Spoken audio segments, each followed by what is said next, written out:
Hello, I had such a difficult night last night. I woke up many times and I had such awful dreams. Nothing like the dreams of Suella Braverman. Mine were genuine nightmares. Well, I think hers are as well. She just doesn't realize it yet. And I was thinking again and again about the optics of that speech yesterday. The content, of course, is almost irrelevant because most of it was blabber and all of it was written by somebody else. Did you hear one word in that sounds like Liz Truss? Oh, actually, you did twice. You heard, let me be clear, which is one of the fillers she's been taught. She was coached through that speech. What I find so extraordinary is who's coached her, who's done such a second-rate job, because there was an opportunity for her to get it right just for once, and she almost, well, she made a very good attempt. Out of 20, maybe she got 10. She just about got a grade C.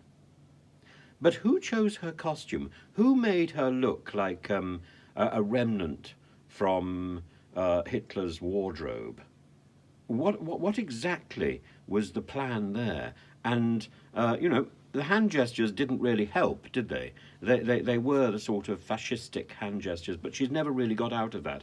The fascist hand gestures are basically puppetry, and that's always going to be her problem. But if she attaches that also to an attack on basically everybody who doesn't agree with her, which I take it is what she meant by the anti-growth consensus. I've looked at it again. Basically, anybody who is not with her is in an anti-growth consensus. That is deeply fascistic, isn't it? Do let me know. I'd be really interested to hear your views on Liz Truss's optics on Liz. Oh, and the other thing is all that winking. I'm being very careful about my vowels here. All that winking she did, or blinking, or whatever it was. All that winking and the looking sideways. I mean, it just looks shifty. It looks as if she's about to raid a jeweller's all the way through, or that she badly needs the loo. Let's go for the second, shall we? And she just looks weak.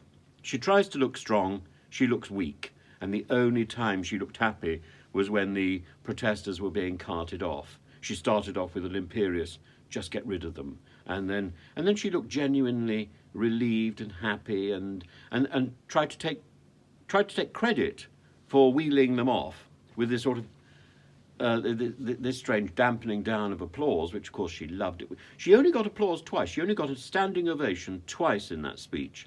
Once when the people were being wheeled off, and once towards the end when she was talking about Ukraine. So no standing ovation for her, just support for Ukraine and support and opposition, thuggish opposition really, to people who were protesting. There was baying. There was a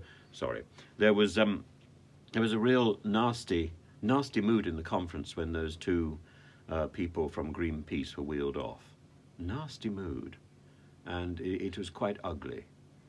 But I think the more I thought about it, the more I thought the whole thing was unattractive. The whole thing was ugly. And I think it starts with Liz Truss's costume and the colour she chose. Nazi brown. Nazi brown. I think somebody called it something else on the BBC, but I would call it Nazi brown.